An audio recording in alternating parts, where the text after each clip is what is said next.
Hello, everyone. This is Philosophy for the People with Stefan Bertram, and today we are discussing Warhammer 40,000, especially in the context of fascism and villainy. How the best way to kind of make us admire or support some kind of organization or entity or state or whatever that's clearly bad is to set it against an enemy which is far worse. And how this kind of analogizes to the situation we're in terms of campism, where people feel the need to take a side, not just take a side, but to actively support, to defend a certain side as good in global conflicts, even when plausibly they very much are not. Before the show even started, Skellum wrote, I always thought of Warhammer as a case study of why materialism is the way. The Emperor tried again and again to engineer the perfect human instead of reforming the system, and time he failed.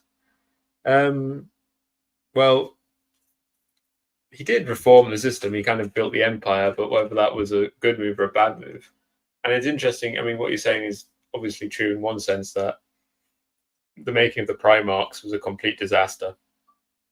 But subsequently, it has been the superhumans that the Emperor made that have been the defenders, the useful ones, as the whole thing falls apart.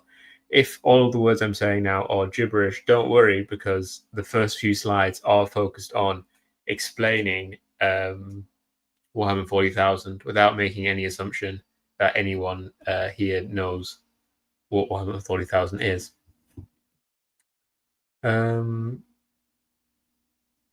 Stu says, I don't know if I take it that seriously. I mean, I don't take Warhammer particularly seriously. I mean, I like it a lot. I've read 3 Warhammer books this week, so I'm a big serious aficionado. I just think it's interesting. I think there's a difference between taking something seriously and I don't think Warhammer 40,000 is particularly relevant. And I think often how people will understand, the only way they can understand like an analysis of media in any political way is to say that like Dark Souls makes people fascist. Is something that people have said on Twitter this week. That's not the sort of analysis I want to give, where media causes things to happen, but rather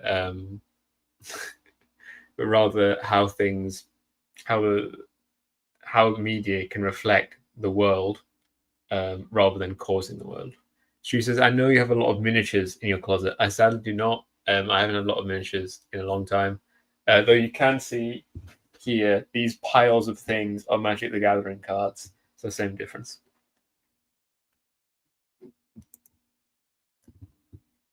Campism as fashion, as fandom. Oh wait, we're on slide 14 because I was checking it earlier. Spoilers, everyone. Warhammer 40,000, fascism and pessimism. We all love a villain. Summary. We support and admire things relationally in the context of what they're set against. In other sci-fi universes, the Imperium would be the villains, but they are set against such horrendous forces in Warhammer 40,000 that this decrepit fascist empire is very much in the right. I'll reflect on this later, but one of the grim things in the Grimdark setting of Warhammer 40,000 is not just that the empire is evil, but the empire is also highly ineffectual. This provides an interesting window on how we think about heroes and villains. We live very much in a purely campist age, as in the sense that there's no actual real communist global bloc or anything like this. And so socialists are always making choices between different capitalist entities or states or whatever else. We live in a very, very campist age where we're continually asked to choose between two sides, which are bad. Grimdark fiction has an interesting place here in reflecting this, and also reflects the pessimistic spirit of our times, perhaps even more so than what Warhammer was first introduced. Because, Warhammer did come into place, was first kind of engineered under Thatcher with Camers, and, a lot of the references and the pessimism has to do with Thatcherite Britain. But actually, Warhammer didn't really become popular until the 1990s and the 2000s, when we were in the Blairite age and things were much more optimistic. And so it seems almost like Warhammer makes more sense now than it did back then. And And the other way I think this is relevant, as I was also slightly discussing in the pre-introduction, I suppose, people will act as regarding, say, North Korea or Hamas, or on the other side, the IDF or whatever. They'll act with these groups as fans in the same way they would treat a fictional organization. There isn't really a distinction about them. Is the Empire that effectual? Maybe you misheard me, and maybe I wasn't pronouncing it clear enough. I said ineffectual. The problem with the Empire is that it doesn't really work while also being really evil. That's basically kind of the center part of the grim darkness.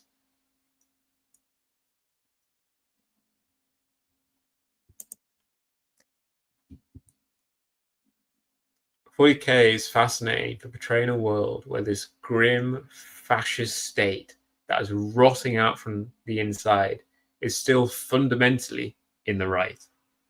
Maybe some people disagree with that. This is true on several different fronts. But the main way they're right is because they're faced with a fundamentally evil opponent, chaos. Merely calling chaos evil to someone who isn't familiar with the setting, I think kind of almost fails to get across how horrible, how terrible, how bad chaos is. This includes almost everyone that follows chaos ends up in a lose-lose situation, up to including like the demon primarchs. Even among the very highest followers of chaos, imaginably far from any human cultist, are often miserable, such as Mortarion, or given so over to their desires and emotions, like Angron, that they're basically non-sapient and are completely unfree. They're less free than just a random human who lives a horrible, terrible life, but still has more freedom than Angron, this superhuman wizard, basically. We're going to get into a bit more of the lore in a second, whose mind has just been taken over by this war god to such a degree that all he knows is rage and pain and fighting and so on. Stu's pointing out that of one of the four gods, Nurgle, his demons are often quite happy and some of his followers are happy. But Mortarion, the head Nurglite boy, is a miserable bastard. He keeps his father or his father's spirit, not his actual father, but his adoptive father's spirit in a jar.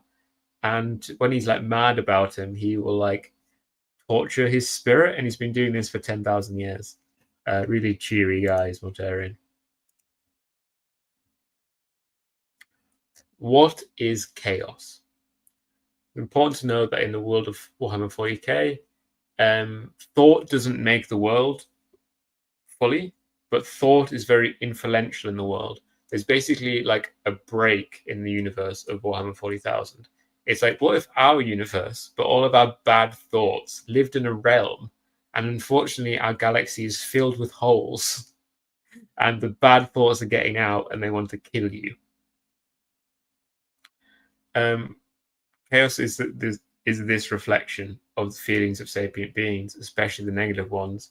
I'm not deep into the lore on this point, but I think we're more negative than positive here just because the galaxy is a shit miserable place. One could dress up the four chaos gods in pleasant garb.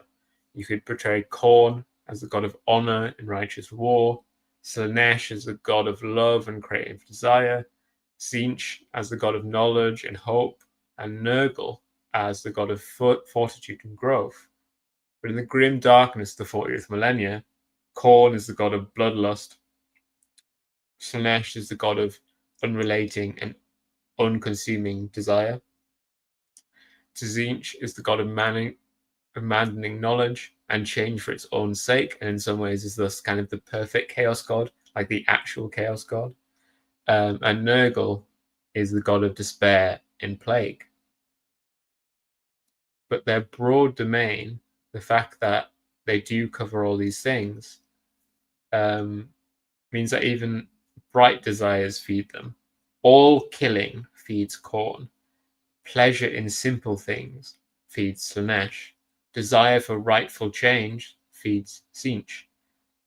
And something as fundamental to the imperium, this fascist empire, as accepting your place in the world feeds Nurgle. Bootstrap Han Jacob suggests Papa Nurgle only wants to bring you presents. We can discuss this at the end. But people will just talk about which one is the least worst Chaos God, and people will say Nurgle. But to me, Nurgle is clearly the worst one, and the least worst one is Khorne.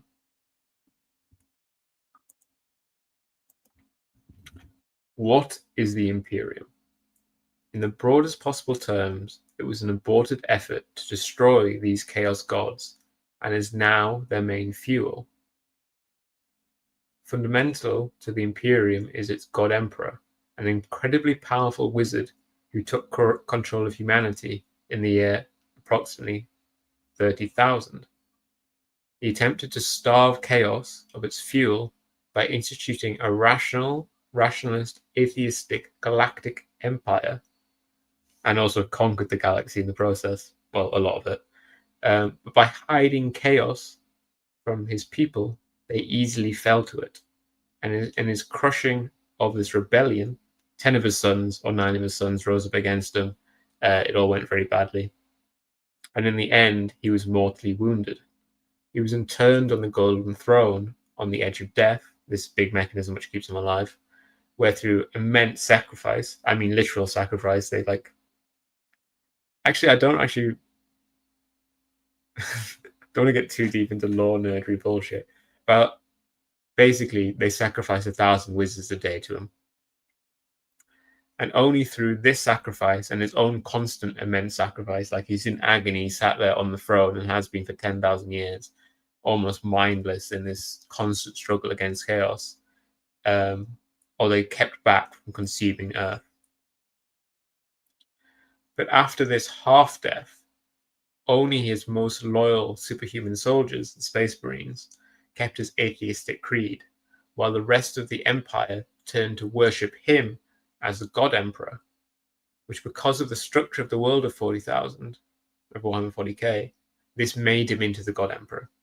It's not the only aspect of the Emperor of Mankind, but he has become, in the warp, in this fucked up realm of emotions, he's become this entity which has the power to intervene, has the power to do things, just because people believe that he does.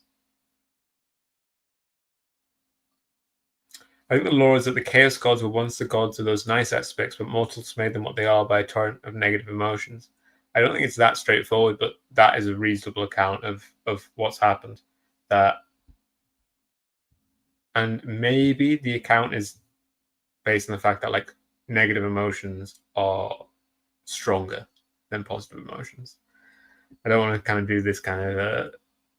I mean, it would actually probably be quite interesting to do a discussion of this kind of pessimistic approach to emotions, maybe to do with antinatalists and so on, where there's a suggestion that negative feelings are stronger than positive feelings, like in a general sense. Soon asked, why is it called 40k again? It's called 40k because it's happening in the year 40,000 AD, as in 38,000 years in the future from now. Though a large part of the setting actually is set in the year 30,000. Since then, his empire, which was once brutal and efficient, became brutal and inefficient. The emperor's empire was also brutal and horrible, and was fundamentally genocidal against alien species, some of which deserved it, most of which didn't. But since then, it has kept all the negative parts that he put into it, and then gained a lot more negative parts, from kind of religious dogmatism to just not working very well. Everything is in continual and slow motion collapse, occasionally revived by some immense individual, like is what's currently happening with Guilliman. I spelled his name wrong. Guilliman is one of the sons of the Emperor, and the only one that's around at the moment. The brutality and horror of the Empire is what's spinning it into further collapse, as humans do not only fuel the God Emperor, but are also fuel for all the Chaos gods. While nearly every follower of Chaos is not served by joy in Chaos, the beating down masses do not know this. They are kept in deliberate ignorance. All social revolutionary sentiment will be exploited by Chaos cultists, and all descent to the Imperium is painted as Chaos worship. But even if humans do not rebel, their misery feeds Chaos, and the strength of Chaos intensifies their misery, and so on and so forth. The Imperium is locked in some very obvious and very unpleasant negative feedback loops. Alias says, the Lion is back too. That's true. He's not a real lion. He's a man. That was also a very good book that I read, The Return of the Lion. So 2 of the Emperor's Sons are back, but only one of them is really on the big political scene. The Lion is kind of just walking back and forth through various forests. Who were the heroes of Warhammer 40k? Normally the more enlightened members of this brutal fascist hierarchy. 2 heroes that I've recently read about. One of the last ones was just a really, really angry woman. She was one of the Sisters of Silence, which I won't explain what they are, but it's just a militant religious organization. And a woman smiled at her and she like blasted her with her mind. More obvious kind of terrible stuff was, I read a couple of books about the Inquisition, who engaged in the sort of activities you'd expect from an organization called the Inquisition. And in this first book of this, they're fighting against this evil, they think, cult in the underhives and the grained, massive living quarters of Earth. And what they find out, they assume these people are doing these horrible tortures to these people, but actually it turns out it's these evil aliens who are torturing these people. And actually this cult is like a self-organized, autonomous public reaction to this slaughter and this torture. And it's led by this man who was a former Imperial Guard captain. And so in the end, they join forces with him and they fight and they win. And, all these cultists die bravely in the fighting. Their leader survives. And what his reward is? The hero of our tale interrogates him and then shoots him in the head. And this is a guy which is a very reasonable inquisitor as they go. But that's all you get in Warhammer 40k.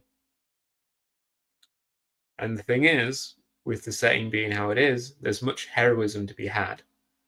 Because in the end, these people are resisting chaos, or they're resisting the Tyranids, or resisting the Dark Eldar, or whatever else. The Tyranids are evil space bugs who want to eat everything. I mean, everything. They're going to eat everything in the galaxy. The Dark Eldar are elves who are only immortal as long as they continually torture people. In this context, space fascism really doesn't seem that bad. Unfortunately, the Imperium's a lot worse than fascist Italy in space. Far, far worse. Servitors are a particularly grim part of the Imperium. Being normal people who commit a minor crime, because any sort of major crime in the Imperium is punished with death, at least for normal people. Aristocrats will obviously get away with all sorts. For minor crimes, you can become a servitor, which is where they scoop out half your brain and replace it with some very basic mechanical parts, and then you become like, because the Empire doesn't allow AI, and so you become some kind of like, you become the targeting computer for a gun for the rest, until your body rots away and is destroyed. Stu says gene stealers also capitalize on rebellion. Gene stealers are the kind of precursors of the Tyranid attack. They come to human worlds, they interbreed with humans, they make lots of fucked up hybrids, and they get the humans to welcome the Tyranids on the basis that it's going to be some grand, happy, utopic event, and then they all get turned into biomass and destroyed. Skeleton says, I've always interpreted the 40k theocracy as an implicit critique of the Emperor's design. Yeah, I think that's definitely true. I mean, it might not even be implicit. He didn't trust people. He didn't engineer to be perfect, only to realize there's no such thing as perfect people. The thing is, Skeleton, he didn't also trust the perfect people because he didn't tell his sons about chaos, and that's why most of them fell to chaos. Christopher asks, am I too old to understand what the hell Grimdark is? I don't think so. I also think Grimdark has been probably around, unless you're very old, I don't know. I think Grimdark's probably been around, if not popular, since you were young. The Sean says, the Emperor is absolutely the villain. I definitely don't think so. The Emperor is a really, really horrible guy who did all sorts of terrible things, but there are 4 worse guys than him out there in the world. Why are things like this? As in a meta sense. Why is the setting written to be like this? Warhammer is not an attempt to defend fascist reactionary politics. Rather, it's a setting for a war game. Why, in the grim darkness of the future, is there any war? Because it's a war game. Of course, being a war game doesn't require such. You can either focus in on particular circumstances, as in you just set your war game around World War II, or you make a world of more noble combat, which is Games Workshop's other setting, Age of Sigmar. But 40k was chosen to be grimdark from the start and has stuck with that. The evilness of the Imperium is something which is toyed with and pushed and pulled with. Games Workshop needs to portray the Imperium as heroes, but to keep the setting grimdark, they also need to portray them as really fucking evil. They need to portray them as heroes because they're the main faction, they're the main group. They need to be the miniature boys. They need to sell the miniatures, they need to sell the books about the miniatures and whatever. And so that requires putting the Empire, the Imperium, at the center of things.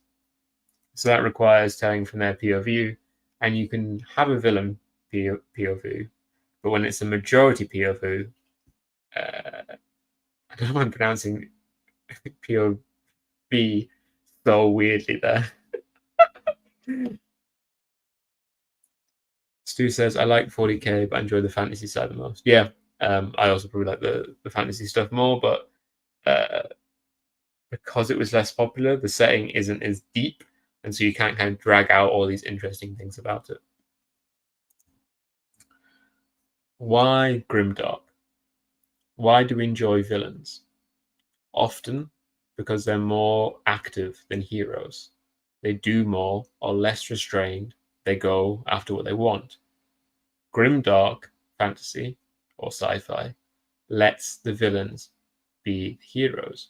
You make the situation so terrible that people that would normally be the villains become the heroes because they're set against such a terrible organization. And this lets you use the villain who's active, who's willing to do whatever they need to do, and puts them in a heroic role. And it's easy to see what the appeal is. As I discussed in the Valence episode, there's a great desire in us to see bad things happen to bad people, and for this to be righteously inflicted upon them by those willing to engage in this sort of violence. Grimdark allows this in spades, while the protag that does it without the protag that does it coming off as insane or extreme. You can have a vengeance-filled protagonist who does terrible things to terrible people, and they can seem normal because there's worse people in the setting. They're just doing correct imperial procedure.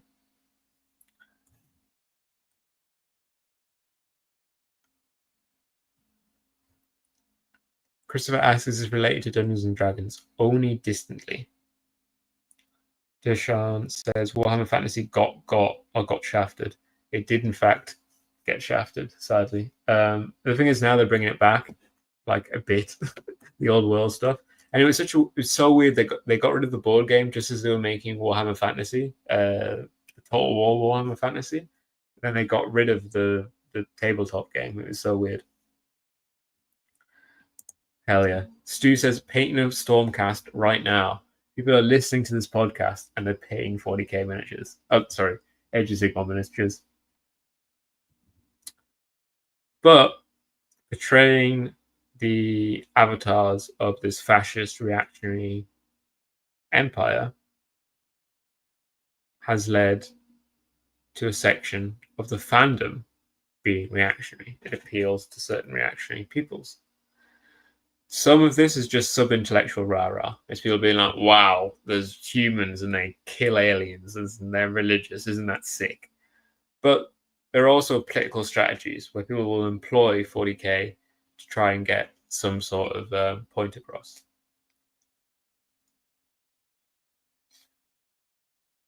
In the Imperium, in the universe, the Imperium is portrayed as both necessary, reasonable.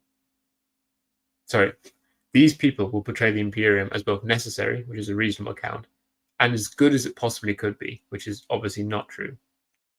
And they make an outer universe analogy between this and our present circumstances, that we need something like the Imperium in order to cope with the world, and that wokes are the forces of chaos who believe in degradation for their own sake, and they liken transgender stuff to demonic corruption and demonic modification and so on. This extends to our East Slavic nerds fighting in the Ukraine war, who are not content just to be like, oh, we're elves and they're orcs, but also engage in 40k LARP. This is inverted compared to the 40k situation where the Russians portray themselves as the orcs and the Ukrainians as the elves, where instead the Russians embrace the Imperium. They'll use the little purity markers that the Imperium uses, while the Ukrainians prefer chaos, with one of their major drone units being called the Khorne unit.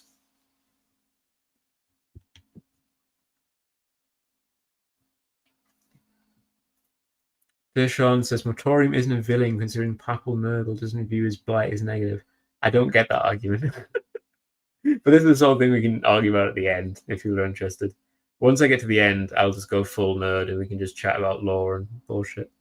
Scallum says Grimdark feels more realistic in a way. If you want a story about fighting, it feels right to have heroes, not be nice guys and touched by slaughtering bad guys all day long. Yeah, I think that's an interesting point.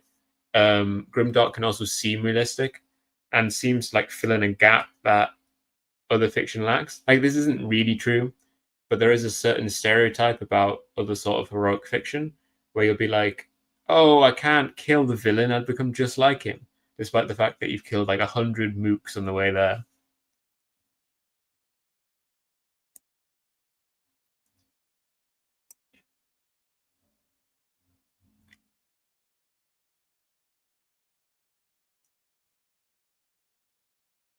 Soon says a lot of the edgy hard right avatars on YouTube have the Warhammer avatars. Yeah. It doesn't help, and Luke says that it doesn't help that Slaanesh ate all the elves because they were hedonists. But there's also a woke fandom for 40k. But I mean, in the sense that there are woke people who enjoy Warhammer 40,000 because it's a popular game. But the woke people that enjoy Warhammer 40k don't necessarily have a lot of material to go off, as in actual in-universe stuff. There are the Tau, but they're kind of boring. The Tau are like the Imperium, like scaled down and made much nicer. They don't, and maybe like the early Imperium, they don't really understand the warp and chaos and stuff. They're a small empire, but they're a lot less grimdark. They still do like re-education camps and are like harsh and in counterinsurgency, but probably aren't any more grimdark than like contemporary nation states that actually exist in our world. Instead, what's engaged in is a lot of creative and reinterpretation. But sadly, a lot of this is not particularly interesting creative interpretation. There's a lot of just dull inversionism, which is very common these days. A lot of it is to do with reinterpreting chaos, especially Slaanesh, and being like, yeah, actually trans people are just like demons. And that's cool. The biggest circular drama in the fandom is over female space marines. But the idea, when taken unseriously, is popular among the broad fandom. Space Marines are all male. They're the big heroes of the setting, and they're all male. They're also like all sterile males. And you imagine who are like massively jacked up on like super hormones and how gene organ edited. So we'd be like, oh, what would a female Space Marine look like? And I think, as Gene has said, either here on the podcast or elsewhere, maybe to me, a female Space Marine would just look like a male Space Marine because they're so jacked up on hormones and so on. Well, woke fandom also normally stands on the side of, well, actually, the Imperium is bad. But there's a little radical here, because of course they are. Is Horus a genuine revolutionary or reactionary sock puppet? I guess it depends how you see the Chaos Gods. But he, in the end, was totally cooked to them. They had complete and total control over Horus, who's the leader of the rebellion against the Emperor. Warhammer also always did satire about the government, initially at least. Yeah, I mean, it was like a piss take of the British state such as it existed in the 80s and 90s. The most obvious example, which foreigners might not know, is that Orcs are entirely based on British football hooligans. Fan interpretations of Warhammer 40,000 also matter more than it would to do with other works, or are more interesting to talk about at least, because Warhammer 40k is a shared universe. There's no author of 40k. There wasn't even like one guy who originally came up with like the spine of the idea. Rather, it's always been a series of authors. There's never been an author, there never will be an author, and there was never an author in the past. Instead, many hundreds of authors continually contribute to a labyrinthine edifice, which is a bit like the Imperium. And all these guys were presumably, or almost all of them, used to be fans. So there's a direct continuity between the people who read about Warhammer 40k online and make up fan theories and stuff, to the people who actually then go about and make the future of it. This does seem like a mode of the future, where books become more like shared universes and everything has to have a shared universe. Now Call of Duty and Five Nights at Freddy's must have this deep lore. I was absolutely had my mind blown when I like typed something into Google. I think it was a Magic the Gathering card name, but the result that came up was some lore page, and I clicked on the lore page, and I was reading all this weird lore about this extra-dimensional evil portal land, and then I learned that it was lore from a Call of Duty game, which back in my day was about shooting Arab terrorists.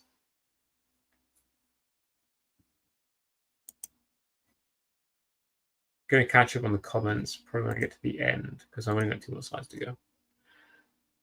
Media as a total life solution. The other way this matters is that people increasingly expect their media franchises to do everything for them. We expect everything to represent us and have good politics and so on. 40k is so sharply terrible that I think it's generally evaded the demand for good politics. Though it has, to its benefit, become much more gender neutral as time goes on. The last 3 Warhammer books, despite the fact that Space Marines and various other transhumans in the setting can only be male, the last 3 Warhammer books I've read have portrayed the setting as completely gender neutral otherwise. But the setting is still constrained to nerd spaces. If it ever went mainstream like Game of Thrones, this would change. People who are fans of the TV show genuinely think that J.R.R. Martin likes, I don't know if I should say that word on a podcast, is a fan of sexual assault and incest, not in the sense that he finds them interesting literary tropes, no, as in he thinks they're like mint. And though, and obviously he did, I think he added a incest plotline to the the new one, Elden Ring. And obviously that's because J.R.R. Martin finds the concept very interesting, but it doesn't mean he approves of it. But I think we're increasingly unable to distinguish these things. This would be the fate of any mainstream 40k, but it's hard to see it happen. If there's a big 40k show, it's going to be balanced on a very fine knife point to please hardcore fans and normies. Soon is giggling about me saying mint, which I guess is not American English, but I assume you can work out what it means. It means good. It means very good. We finally get to Campism as fandom. At the same time, people treat real politics as if they were famous. People basically argue identically over the imperium as they do North Korea or Hamas. This is especially relevant because people very often feel the need to support groups which are very clearly bad because they're against something worse. This isn't necessarily wrong, but it's quickly twisted. Again, I can't actually say words like support Hamas I or something like this in reference to in the context of them opposing another organization because for legal reasons. But people will take ideas like that and transform them into actively thinking that Hamas is like a great organization who are lovely and they never did anything wrong. And, you know, October 7th wasn't that bad. Most of the stuff didn't happen and blah, blah, blah.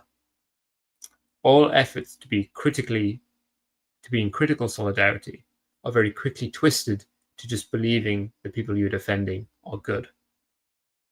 The alternative is rhetorically complicated and often unconvincing to listeners, so we just cheer. Matt Gilbert says politics is just another dimension of personality. I mean, we would like it not to be, but I think very concretely that you are very much correct, Matt. That's the last slide. I'm going to go back to slide 1. And I'm going to read back on the comments. Summary for people, I'll get rid of that in a few minutes. But if anyone arriving late, you can read the summary. I'm going to go back in the comments. And then if anyone wants to argue about Warhammer lore or discuss Warhammer lore or, you know, the actual subject of today's thing, you can also talk about that. We'll do that up until about the hour mark.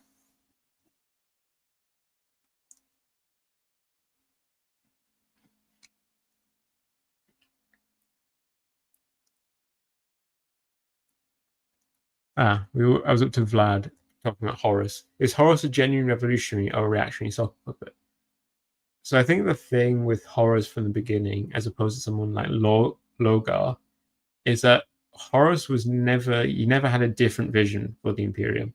He was just it was like a personal drama. He was a resentful son who was captured by certain corruptive influences around him, and then totally submersed by chaos in the end. So I don't think there's ever any possible argument that Horus was at all revolutionary. Skellum says that Space Marines of either gender have only a tenuous connection to humanity anyways, which is, again, correct. There's an interesting concept in Warhammer in the universes of transhuman dread that people will basically just fear, like this deep-set fear when they're faced with a Space Marine or a Custodes or whatever. And that's something to do with like warp stuff and magic and blah, blah, blah. But I think there's a very concrete thing of that if you saw not just like a man who was 7 foot and incredibly muscular, but also a man that was 7 foot tall, incredibly muscular, and just moved in an inhumanly fast way, I think you would have this kind of uncanny valley reaction to it, where you would be almost genuinely completely horrified by what is this thing?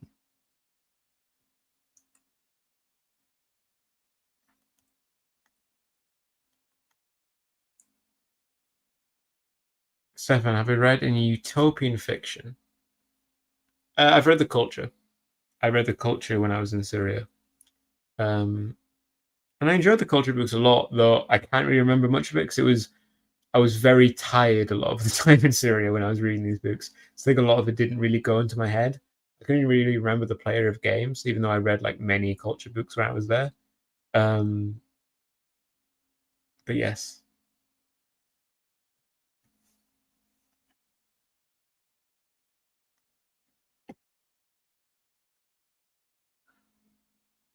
Yeah, so obviously the utopian stuff is often a counterpart to Grimdark, but I think it also shows why Grimdark is appealing. Because the problem with the culture novels is, maybe there's one of them, but nearly every culture novel, this is Ian Banks, the culture is a basically communist culture in the future who are past any kind of scarcity. They live in a peaceful society, though they keep guns because not every society is communist. And lots of stuff is now run by AI minds. But the problem with that for fictional universes is, how do you then make an interesting story? And the answer for Ian M. Banks in nearly every tale is to set it outside the culture, on either the complete fringe of the culture. He never actually really portrays stuff inside the culture because there's not much going on. History has ended in the culture. Violence has ended in the culture. So there's not really much to be said, much to be done.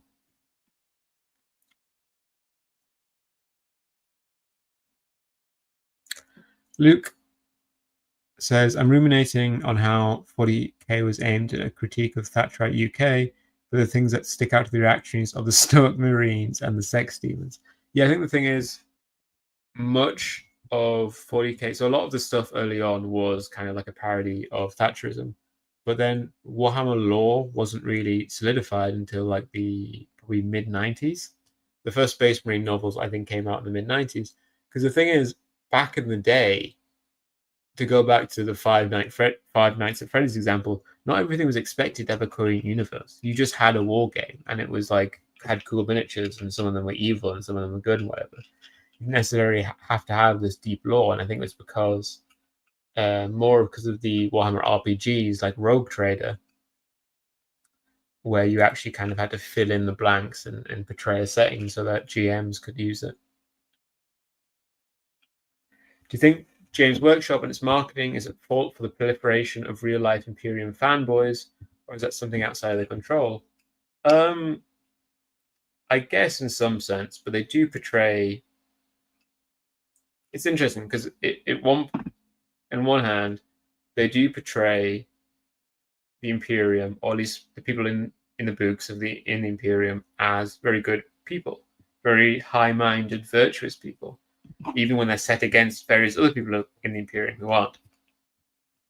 I've been reading various 40k novels for a while, and all the people that are on the side of the Imperium are high-minded, virtuous, cool guys, basically. But the Imperium at the same time is portrayed as a really horrible, horrible place. But then, of course, I should also say I shouldn't be like the leader of Iran, who was like, "Well, of course, all Americans have read Touchy Most 40k fans have not read the books, and probably most are understanding. They don't play the game either. They haven't read the books. They haven't played the game. But their understanding of the setting comes from lore videos. But I think also with the lore videos, even in that case, like the Imperium is portrayed so horribly that a lot of the lore videos I see about Warhammer 40k, and people can say if they what the main kind of video of 40k stuff they see is like, what are the 10 worst jobs in the Imperium? What are the 10 worst Space Marine chapters and stuff like this? So I think Games Workshop really does portray the setting as a horrible, horrible place. I don't think they can really be blamed for people being fans of them, because you do really need to portray your protagonists. I mean, that's actually an interesting question, because the Imperium is a grimdark place, but I would say actually a lot of the books aren't actually grimdark compared to other people. I forget his name, but one of the main British grimdark authors. It's not just that the setting is grimdark, but the protagonists are grimdark. They're all not heroic. They all fail to be heroic, and this is quite normal. I mean, it's not like in JRM in Song of Ice and Fire. Some of the protagonists are heroic, and some of them decidedly are not, like Tyrion. And people love Tyrion despite the fact that he's clearly not heroic, um, in a conventional sense. But in Warhammer 40k, these are the novels I've read. The setting is grimdark, but the Imperium protagonists are high-minded, virtuous, noble people who do terrible things, but at the same time are not lacking and failing in the same way that most grimdark protagonists are.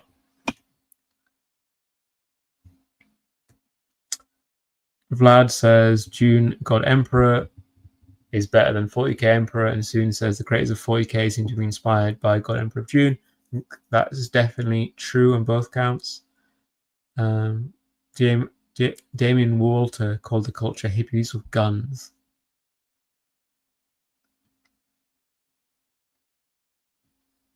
Or the Tau communist?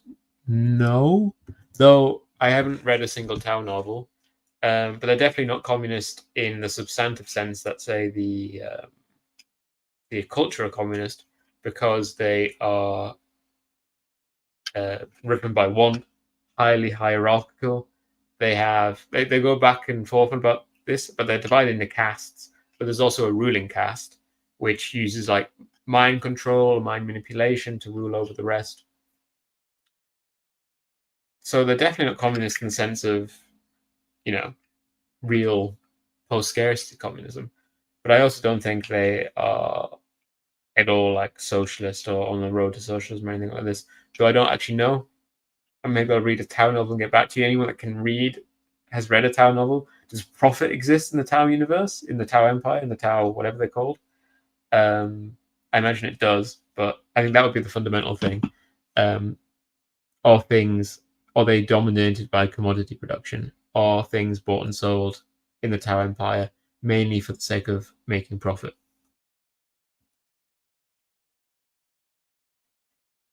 Stu says it's crazy that there's still no space scaling, and he is correct.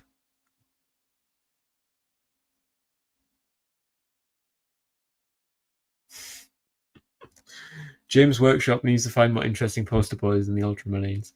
The funny thing is, because I've not ever really played Warhammer 40k properly on tabletop, but I was playing a bit of, at my local game store, I was playing a bit of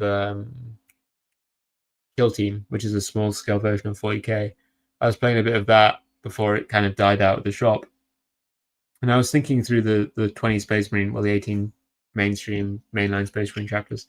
I was thinking, which one do I actually think the coolest? And unfortunately, the answer is, for me, the boring Ultramarines. Because I think the Ultramarines are like the most cultured and sophisticated of the 18 main chapters. I think maybe the before they fell, Fulgrim's lot were more cultured and so on. But of course, they fled to Slaanesh, so maybe they cared about culture a bit too much.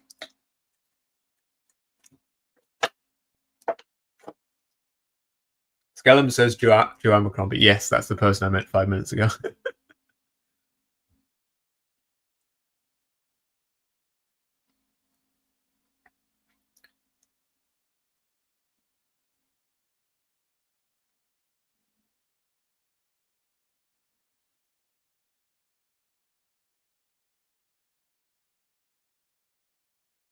Skellum says Warhammer 40k tabletop takes forever to play. Yeah, I mean, we were playing Kill Team, which is just 12 versus 12 or 8 versus 12, something like this, and it still took a while. That was mostly because we didn't have the rules. We had the rules. We weren't very good with the rules.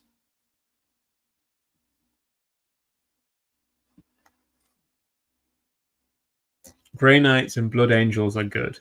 Blood Angels are kind of, I find it just a bit edgy and weird, and Grey Knights are like, I mean, I know that I think they've redone the Grey Knights lore recently, but they did some ridiculous, horrible stuff. Like, I mean, maybe we should just like, because the thing is, with Warhammer 40k, with a lot of lore, you can just be like, no, that bit I've decided is not true. I don't believe in it. It's not real. And a little bit with the Grey Knights. I'll get rid of this so you can see more of my face. The horrible bit with the Grey Knights was they apparently slaughtered a whole chapter of Sisters of Battle and used their blood to coat themselves in order to make them more resistant against chaos, which is, of course, like a complete grim dirt moment. but did really put me off the Grey Knights, even though maybe I shouldn't blame them for having this terrible bit of lore written about them.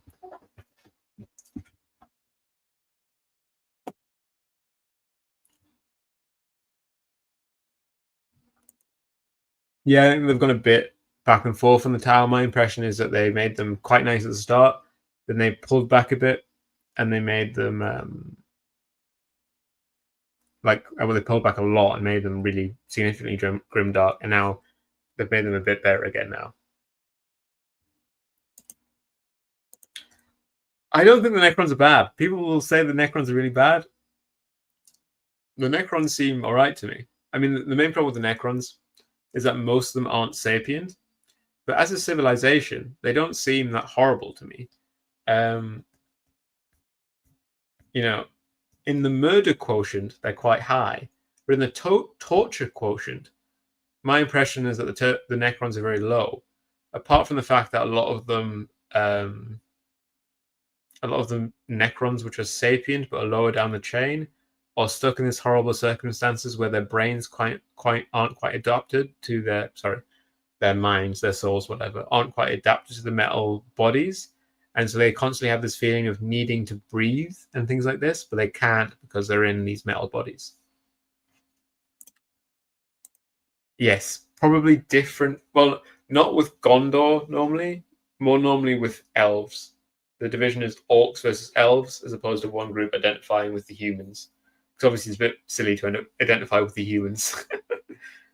And I think the Numenorians are a bit too complex of a concept for most people to really grok. Though I love Numenorians. I love elves, but the one thing I love more than elves are Numenorians. But yes, they identify with the elves and chaos, which should be completely contradictory, but it's not. It sounds like something I would have absolutely loved at age 14. Yeah, the trick is to learn about it when you're 14 and then obsess about it for the rest of your life. I mean, actually, I got into Warhammer when I was maybe like 8 or something like this. Well, that mainly consisted of breaking my cousin's miniatures.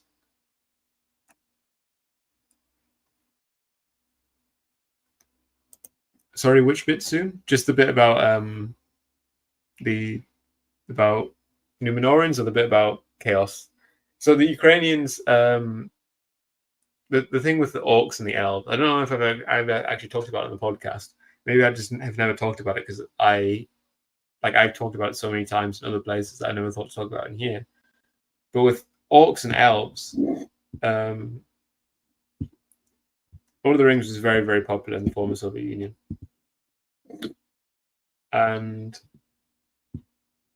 But in a kind of oppositionist way, there was this very big Russian fan fiction, which was published like in paper, called The Last Ring Bearer, where this Russian author reinterpreted Lord of the Rings in this inverted way, where instead of the elves being the hero, the orcs were the hero. They were this civilization.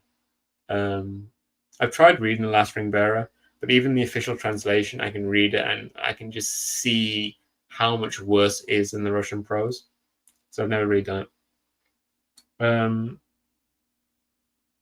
But yes, this led to lots of Russians identifying with the orcs and viewing, kind of inverting the normal story of Lord of the Rings, where they were like this industrial culture that were destroyed by the West and so on.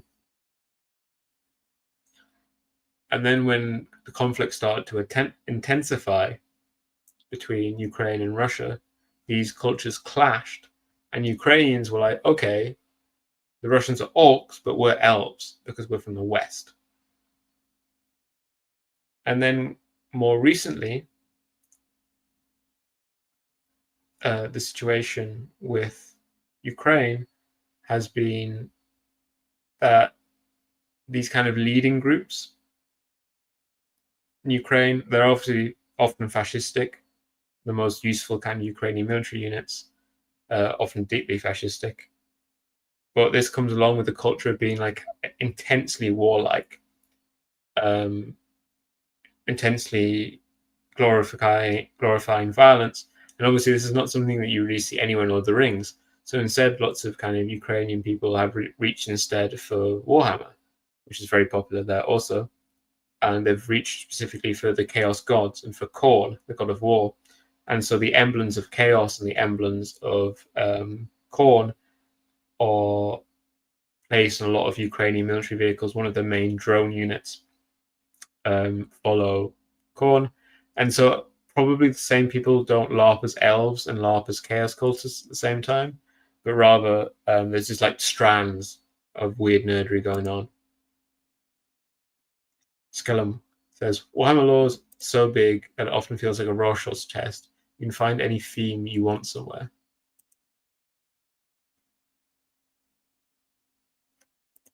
Yeah, so like the very top Necrons now have like significant personalities, and the ones down below still don't really, I think.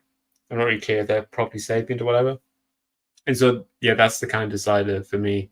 Like, the Tyranids are really bad because they don't just kill sapients, but they aren't really sapient themselves. They only have, like, this hive intelligence.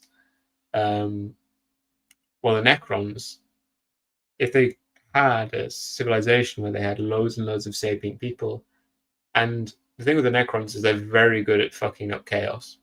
And so if Necrons were actually mostly sapient, I'd be like, go Necrons, conquer the galaxy, kill everyone. It's fine as long as at the end you defeat chaos and made the galaxy like a livable place.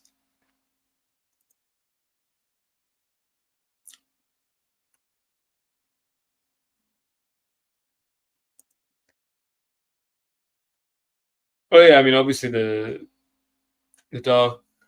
Oh. It was the Eldar who created Slaanesh 10,000 years ago, but I think that there aren't any cults of Slaanesh among Dark Eldar in Warhammer 40k. I think that's only in Warhammer Fantasy, because in Warhammer 40k things are like very, very hard line, where if they go over to Slaanesh, all their soul just instantly kind of slips away.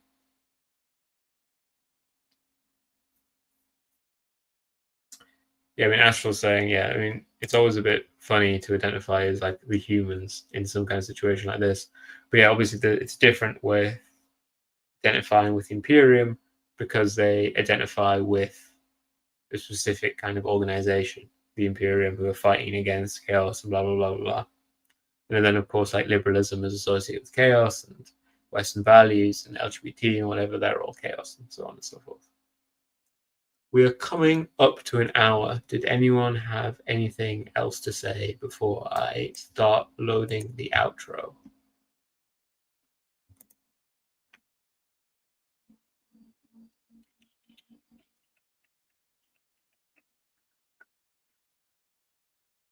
No? All right, there.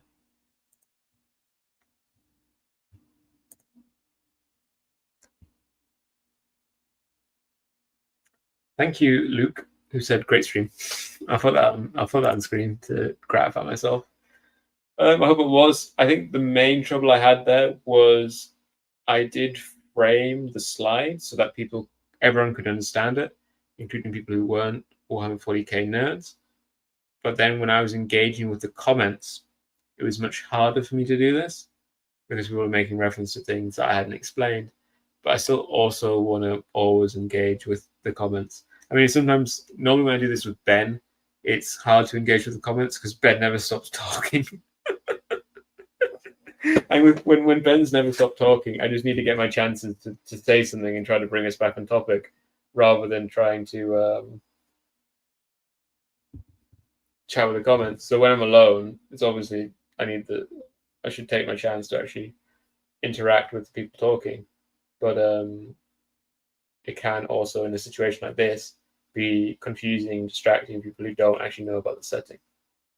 And there's the danger of, like, obviously I've chosen, when I've done Lord of the Rings, I've done Dune, I've now done 40k.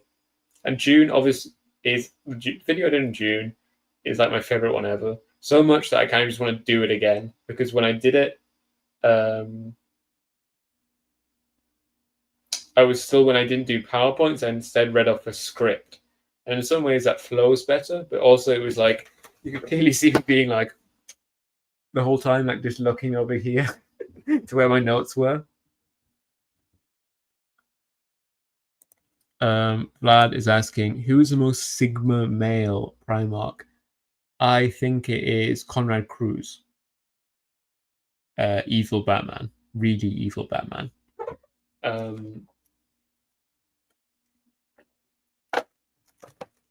It's kind of hard for any of the Primarchs to be Sigma. Oh, right. It's Alfarius. Right, yeah, I mean, it's definitely Alfarius / Omega Ron, whatever the fuck he's called. It's always Alfarius. Conrad Cruz is second, I guess. But it's hard for a Primarch to be Sigma, right? Because they're leaders of massive armies.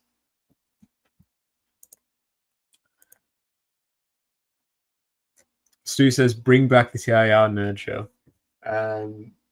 I'll tell Jason that he's got one fan. I think the problem with any show, who was the TIR nerd show? Was that like Gene and someone who was doing that? Was that Gene? Was that like the White Boy show?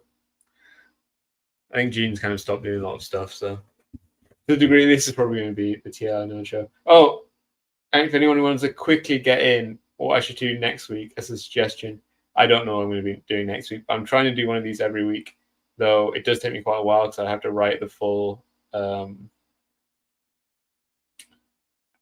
PowerPoint. So if anyone has any suggestions, please put them in the chat, RN.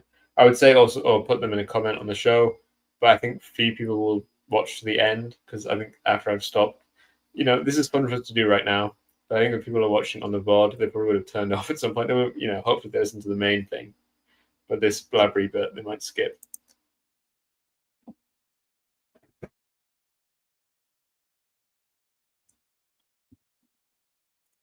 What army would Jason play? Yeah, I mean, you're right. I mean, maybe he'd play Conrad Cruz's boys, the Night Stalkers or whatever. It depends if he's going like more horror fandom or if he's going just like, he's being a stand-up guy.